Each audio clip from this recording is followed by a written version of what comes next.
नमस्कार दोस्तों। देखिए, ये आपकी क्लास नंबर 3 है। उम्मीद है आपने इससे पहले की जो दोनों क्लासेज हैं वो कंप्लीट कर ली होंगी।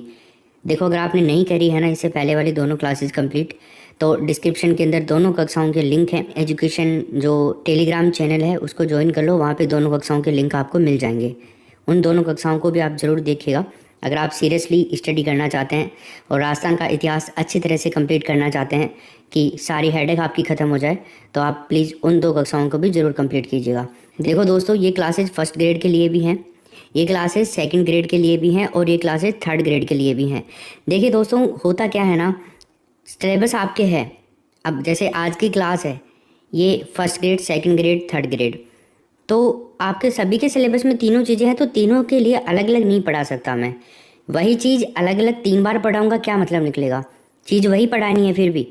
तो इससे अच्छा है ना एक ही क्लास में तीनों का कवर हो जाए, आपके लिए भी फ़ायदा और मेरे लिए भी फ़ायदा।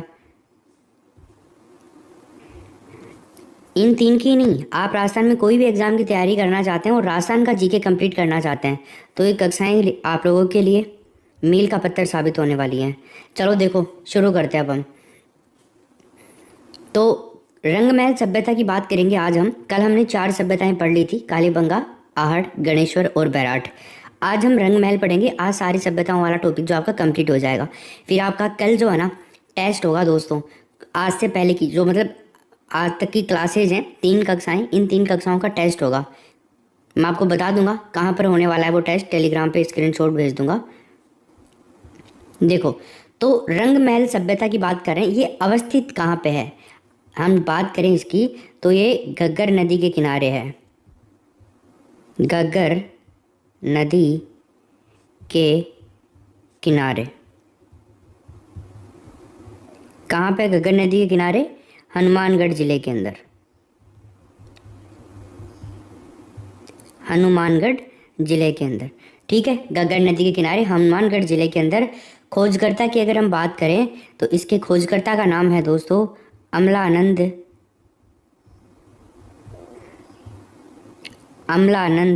घोष। अमलानंद घोष ने इसकी खोज करी थी। कब करी थी? 1952 के अंदर। देख लो, वही 1952 आ गया है वापस से, है ना। 1952 में। उत्खननकर्ता की अगर हम बात करते हैं तो दोस्तों इसके जो उत्खननकर्ता हैं रंगमहल सभ्यता के, इन्होंने भी उत्खनन भी 1952 से 54 के बीच में करवाया था। 54, 52 से 54 तक। और उत्खननकर्ता का नाम डॉक्टर हन्ना रीड। डॉक्टर हन्ना रीड के निर्देशन के अंदर एक दल था, स्वीडन दल, उसके हिसाब से किया गया था। तो इसके द्वारा उत्खनन करवाया गया निर्देशन के अंदर। तो हमने देखा रंगमहल सभ्यता, घग्गर नदी के किनारे, वर्तमान स्थिति हनुमानगढ़, खोजकर्ता अमलानंद घोष 1952 में, उत्खननकर्ता 1954 से 52 से 54 डॉक्टर हन्ना रीड। अवशेष देखते हैं अब, यहाँ से किस किस के अवशेष मिले हैं। देखो दोस्तों, एक तो गुरु शिष्य की मूर्ति यहाँ से मिली है। गुरु और शिष्य की एक साथ में यहाँ पर मूर्ति मिली है। तो आप ध्यान रखिएगा, गुरु शिष्य की मूर्ति के बारे में आपसे पूछे तो आप बता दीजिएगा कहाँ से मिली है। रंगमहल, हनुमानगढ़ से। इसके अलावा खोजकर्ता आपका हो गया सब कुछ, लेकिन मिट्टी के बर्तन भी यहाँ से मिले हैं। अब आप कहेंगे सर कल भी हमने पढ़ी थी तो उनके अंदर बहुत सारे मिट्टी के बर्तन मिले थे, तो ठीक है, यहाँ से भी मिले हैं। तांबे की मुद्राएं भी मिली हैं यहाँ से। तांबे की मुद्राएं, मिट्टी की छोटी पहिएदार खिलौना गाड़ी। ये क्वेश्चन इंपॉर्टेंट है, आ चुका है एग्जाम के अंदर कि बताइए निम्न में से किस सभ्यता से मिट्टी की पहिएदार गाड़ी मिली है। तो आप बता दीजिएगा रंगमहल से। धूपदान, गड़े और दीपदान, ये चीज़ें मिली हैं। दान वाली चीज़ें रंगमहल, याद रखिएगा, रंगे हुए दीपदान, घड़े, ये सब। कुषाण कालीन मुद्राएं भी मिली हैं यहाँ पे। कुषाण टाइम पीरियड की मुद्राएं। देखो ये जो है ना, ये पूर्व गुप्त काल और कुषाण काल सभ्यता के समान मानी जाती है रंगमहल सभ्यता। लाल और गुलाबी मृत भांड भी यहाँ से मिले हैं। तो हमने देखा यहाँ से क्या क्या मिला दोस्तों।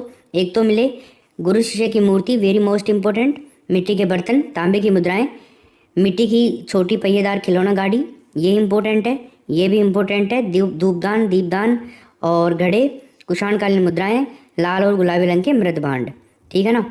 इन चीज़ों को आप याद करिएगा। तो ये हो गई है आपकी रंगमहल सभ्यता। अब हम चलते हैं नेक्स्ट सभ्यता के ऊपर। देखो कल जो सभ्यताएं पढ़ी थी ना वो बड़ी बड़ी थी, उनके अंदर काफ़ी चीज़ें मिली, काफ़ी आविष्कार हुए उनको लेकर के, काफ़ी शोध हुए, तो इसलिए बहुत सारी चीज़ें मिली उनमें।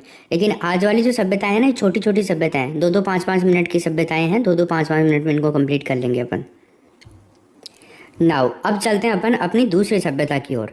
तो उसका नाम है बागोर सभ्यता। बागोर सभ्यता दोस्तों भीलवाड़ा जिले के अंदर है, ये कोठारी नदी के किनारे। भीलवाड़ा कोठारी नदी, इनसे संबंधित नदियां आप याद रखना भाई सारी। कोठारी नदी, देखो बागोर सभ्यता, भीलवाड़ा, कोठारी नदी, है ना। अब इसकी बात करते हैं खोज या फिर उत्खनन।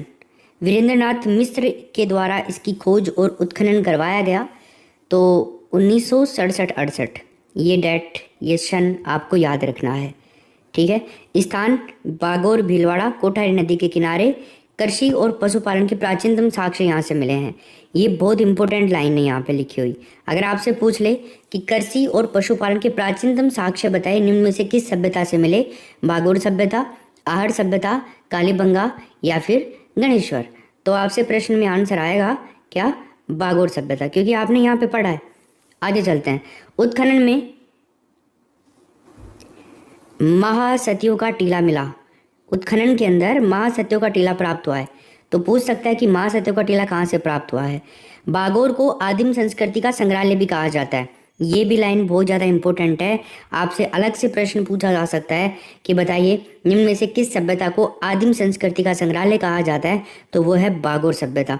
अब यहाँ से हमें क्या क्या प्राप्त हुआ है ये भी एक बारी हम देख लेते हैं। देखो यहाँ से कंकाल के ऊपर ईंटों की दीवार, इसका मतलब लोग ईंटों, वो कंकाल जो थे ना उनको नीचे जमीन में गाड़ा करते थे। इसके अलावा चपटी व गोल शिलाएं, छेद वाले पत्थर मिले। चपटी और गोल शिला, शिला का मतलब पत्थर की शिलाएं होती हैं वो वाली। लघु पाषाणकालीन औजार, हथौड़े आदि यहाँ से मिले हैं। कौन से पाषाणकालीन, लघु पाषाणकालीन औजार यहाँ से मिले हैं। मृत पशुओं के अवशेष भी यहाँ से पाए गए हैं दोस्तों। ये प्रश्न भी इंपॉर्टेंट बन सकता है आपके एग्जाम के पॉइंट ऑफ व्यू से कि बताइए मृत पशुओं के अवशेष कहाँ से मिले हैं, तो आपको बताना होगा। मृत शरीर पूर्व से पश्चिम दिशा में लेटे हुए जो अवशेष मिले हैं ना ये वाले, तो इनकी दिशा कौन सी थी, ये पूर्व से पश्चिम की दिशा में लेटे हुए थे। मतलब इधर इनका मुंह था, वो सर इधर था और पैर इधर थे, इस तरह से लेटे हुए थे। तो ये हो गई है आपकी बागोर सभ्यता। एक बार वापस से देख लेते हैं फटाफट से। बागोर सभ्यता भीलवाड़ा जिले के अंदर कोठारी नदी के ऊपर पनपी, ठीक है ना, किनारे। खोजकर्ता वीरेंद्रनाथ मिश्र 1967-68 के अंदर। स्थान बागोर भीलवाड़ा कोठारी नदी के किनारे। कृषि एवं पशुपालन के प्राचीनतम साक्ष्य, वेरी मोस्ट इंपोर्टेंट। उत्खनन में महासत्यों का टीला मिला, मोस्ट इंपोर्टेंट। बागोर को आदिम संस्कृति का संग्रहालय कहा जाता है। प्राप्त साक्ष्य में कंकाल पर ईंटों की दीवार, चपटी और गोल शिलाएं, छेद वाले पत्थर, लघु पाषाणकालीन औजार, हथौड़े, मृत पशुओं के अवशेष और मृत शरीर पूर्व से पश्चिम की ओर दिशा में लेटे हुए थे। कोई ज़्यादा दिक्कत वाली बात नहीं है, ये हो गया आपका। अब चलते हैं अपन आगे। नेक्स्ट जो अपनी सभ्यता है उसके बारे में बात करते हैं, बालातल सभ्यता। अगली सभ्यता कौन सी अपनी, बालातल सभ्यता है। तो देखो बालातल सभ्यता की खोजकर्ता की अगर हम बात करते हैं कि इसके खोजकर्ता कौन है, देखो इसकी खोज की गई थी 1979 के अंदर, 1979 में इसकी खोज की गई। और किसके द्वारा की गई, VN मिश्र, डॉक्टर वीरेंद्रनाथ मिश्र के द्वारा, डॉक्टर वीरेंद्र नाथ मिश्र के द्वारा इसकी खोज की गई, ठीक है सर। उत्खननकर्ता के बारे में अगर हम आपसे बात करें, उत्खनन किसके द्वारा किया गया था, तो उत्खनन के अंदर भी आपको याद रखना है VN मिश्र। 1993 ईस्वी के अंदर डॉक्टर वीरेंद्रनाथ मिश्र के निर्देशन में ही इसका उत्खनन हुआ था। खोजकर्ता भी यही है और उत्खननकर्ता भी यही है, VN मिश्र। लिख दिया है मैंने शॉर्ट में और फुल फॉर्म आप समझ जाइएगा, ठीक है। स्थान कौन सा था, कहाँ से ये बालातल सभ्यता विकसित हुई है, कहाँ पे हुई है, देखो ये उदयपुर जिले के अंदर एक वल्लभ नगर तहसील है, उदयपुर जिले के अंदर वल्लभ नगर तहसील, वहाँ पे क्या है ना, एक गांव है बालाथल नाम से गांव है। उसी गांव के अंदर 1993 के अंदर जो पूना विश्वविद्यालय के प्रोफेसर थे VN मिश्र, उनके निर्देशन के अंदर उत्खनन के परिणाम स्वरूप एक ताम्र पाषाणिक सभ्यता प्रकाश में है जिसका नाम है क्या, बालाथल। ओके, और 1962-63 आपका हो ही गया इसका। आगे चलते हैं। एक और चीज़ है लेकिन दोस्तों, कई जगह आपको 1962-63 भी मिल सकता है खोजकर्ता के अंदर। वीरेंद्र नाथ मिश्र ने तो करी थी, ये तो कन्फर्म है, लेकिन कई गाइड के अंदर या कई बुक्स के अंदर 1962-63 भी मिल सकता है। तो भाई लोगों, आपको इतना ध्यान रखना है क्या, कि अगर ये आ जाए तो ये करना है और ये आ जाए तो ये करना है। लेकिन देखो कन्फ्यूजन है, तो इसको लेकर के कन्फ्यूजन है, तो कन्फ्यूजन वाला सवाल देगा नहीं कभी भी, और देगा तो इनमें से एक ही ऑप्शन देगा, या तो 1979 दे देगा,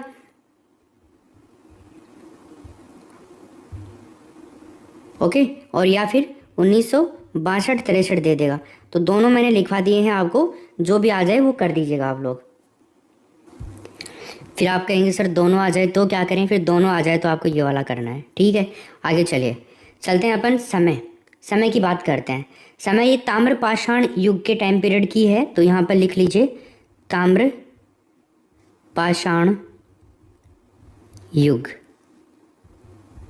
और ये जो युग था ना, वो था 3000 ईस्वी से लेकर के 2500 ईसा पूर्व, ठीक है भाई, ये हो गया।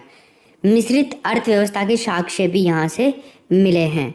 तांबे के आभूषण मिले हैं जिनके अंदर हार, मृण मूर्तियाँ, कर्णफूल समझते हो, कानों के जो झुमके होते हैं उनको बोलते हैं कर्णफूल।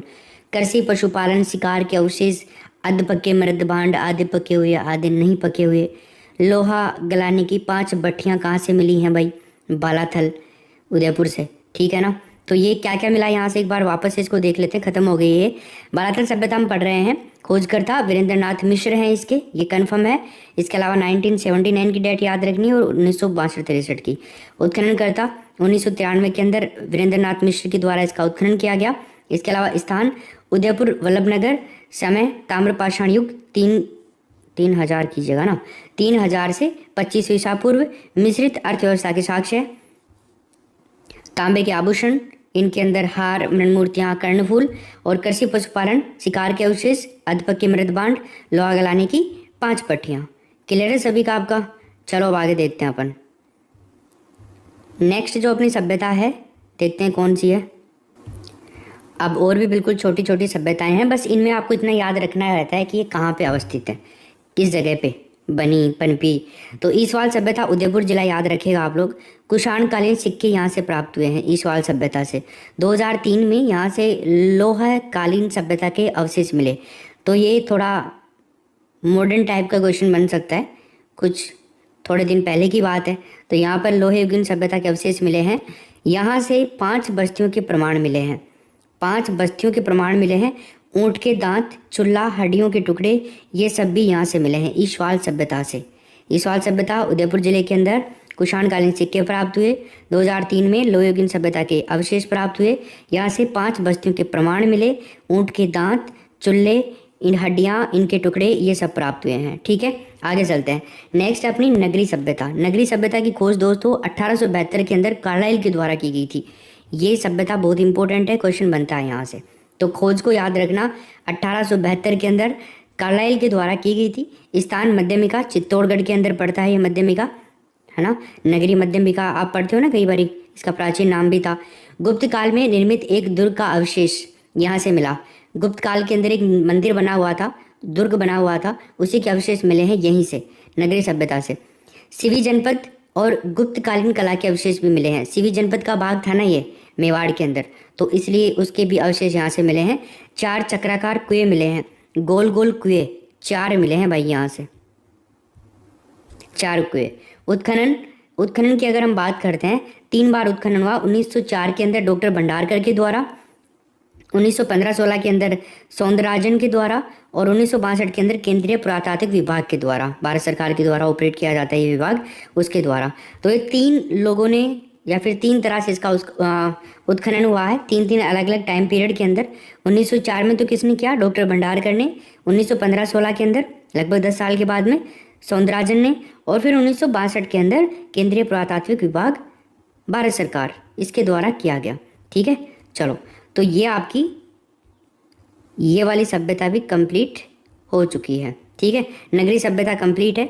अब चलते हैं अपन आगे। नेक्स्ट जो सभ्यता है अपनी सुनारी सभ्यता। सुनारी सभ्यता भी बहुत ज़्यादा इंपॉर्टेंट है। सुनारी सभ्यता कांतली नदी के किनारे विकसित हुई। कांतली नदी सीकर जिले के अंदर। स्थान की अगर हम बात करें, उद्गम सीकर जिले से होता है कांतली नदी का, खंडेला की पहाड़ियों से। लेकिन कांतली नदी जो है ना, झुंझुनू के अंदर भी जाती है। सीकर और झुंझुनू में बहती है। लगभग 100 किलोमीटर की अंतर प्रवाह की नदी है ये। तो सीकर में जाने के बाद में झुंझुनू में एंट्री करती है। फिर झुंझुनू के अंदर ये जो सुनारी सभ्यता है, इसके अवशेष मिले हैं कांतली नदी के किनारे। तो स्थान खेतड़ी झुंझुनू।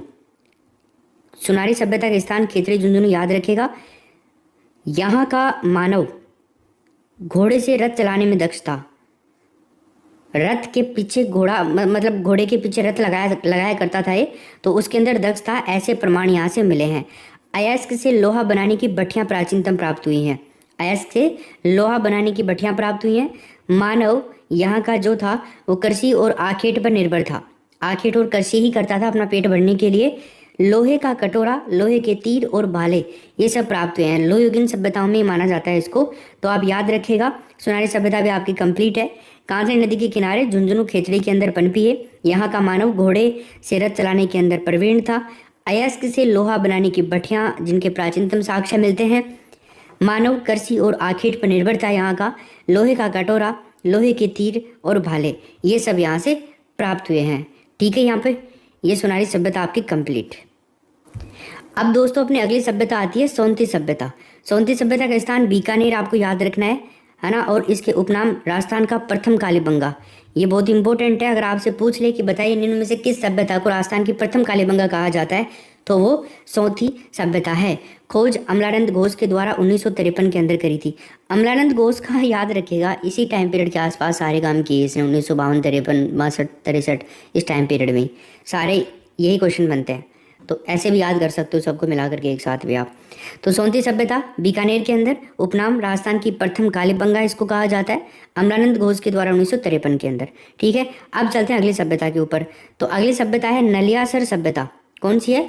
नलियासर सभ्यता सांभर जयपुर के अंदर विकसित हुई है। ये सांभर झील है ना, तो वहीं पे आसपास में वहीं पे ये सभ्यता पनपी। 105 कुषाणकालीन मुद्राएं यहाँ से मिली हैं और मिट्टी के आभूषण मिले हैं। इसमें कोई ज़्यादा बड़ी भारी बात नहीं है, आप केवल इतना याद रखना ये कहाँ से पनपी ये सभ्यता। तो सांभर जयपुर याद रखिएगा। 105 कुषाणकालीन मुद्राएं दे सकता है, इतना ज़्यादा इंपॉर्टेंट नहीं है, लेकिन ये ज़्यादा इंपॉर्टेंट यही है कि इसका स्थान आपसे पूछ लिया जाए। अब चलते हैं अगली सभ्यता के ऊपर, वो है रेड सभ्यता। रेड सभ्यता आप जानते ही हैं, टोंक जिले के अंदर है रेड टोंक। उत्खननकर्ता कौन है इसके? 1938 में उत्खनन किया गया के.एन. पुरी के द्वारा। किसके द्वारा भाई? के.एन. पुरी ने। रेड को दोस्तों आपको पता ही है, प्राचीन भारत का टाटा नगर कहा जाता है। वेरी वेरी मोस्ट इंपॉर्टेंट है ये वाली चीज़। प्राचीन भारत का टाटा नगर। एशिया का सबसे बड़ा सिक्कों का भंडार है ये। एशिया का सबसे बड़ा सिक्कों का भंडार है। 3000 आहत सिक्के यहाँ से मिले हैं दोस्तों। पूर्व गुप्तकालीन सभ्यता के अवशेष भी यहाँ से मिले हैं। तो इसमें 2-3 चीज़ें हैं। क्या? एक तो सिक्कों का सबसे बड़ा भंडार एशिया का कहाँ से मिला? रेड सभ्यता, रेड टोंक से। उत्खननकर्ता के.एन. पुरी, और स्थान तो आपको याद रखना ही रखना है, प्राचीन भारत का टाटा नगर। तो ये 2 स्टेटमेंट याद रखेगा, ऐसी चीज़ें ज़्यादा आती हैं एग्जाम के अंदर।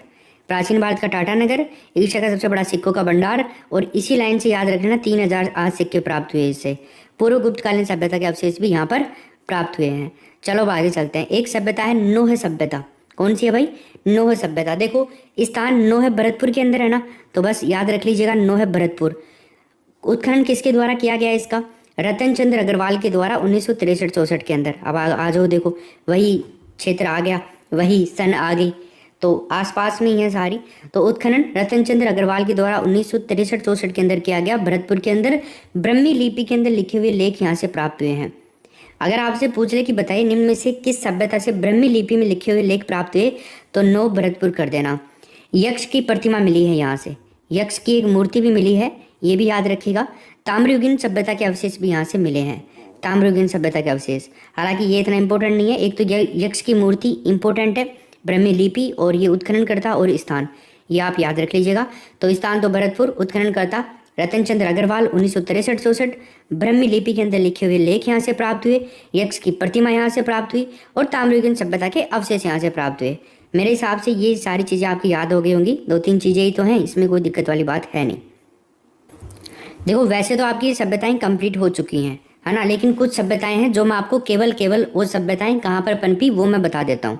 तो यहाँ पर अगली सभ्यता आप लिखिए, एक तो तिलवाड़ा सभ्यता लिखो, तिलवाड़ा सभ्यता, तिलवाड़ा सभ्यता। तो ये सभ्यता तो आप याद रखिएगा बाड़मेर के अंदर, बाड़मेर जिले के अंदर। इसके अलावा एक सभ्यता आप याद रखिएगा बरौर सभ्यता, बरौर सभ्यता आपको याद रखनी है। बरौर सभ्यता गंगानगर। और दोस्तों एक और सभ्यता है जो आपको याद रखनी है, भीनमाल सभ्यता, भीनमाल सभ्यता। भीनमाल से तो नाम आप जान ही गए होंगे, जालोर जिले के अंदर भीनमाल सभ्यता, भीनमाल जालोर। ठीक है, तो ये सारी सभ्यताएं हो चुकी हैं अपनी। जो भी हमने आज पढ़ाया है आपको, इतनी ज़्यादा बड़ी क्लास नहीं थी आज की, सभ्यताएं थी छोटी छोटी बची हुई, वो कंप्लीट हो चुकी हैं। अब है ना, कल आपका हो सकता है टेस्ट हो जाए, तो टेस्ट के लिए आप तैयार है ना, लाइव भी रह सकता है आपका टेस्ट। आप तीनों कक्षाओं को एक बार अच्छे तरीके से कवर कर लेना। जो इससे पहले 2 कक्षाएं हुई हैं उनको भी कर लेना आप लोग, क्योंकि वो इम्पोर्टेंट है। ठीक है, थैंक यू सो मच। अपने दोस्तों को भी ज़रूर शेयर करिएगा इसको, और कमेंट एक प्यारा सा आपको ज़रूर करना है कि कितना क्या समझ में आया आप लोगों को।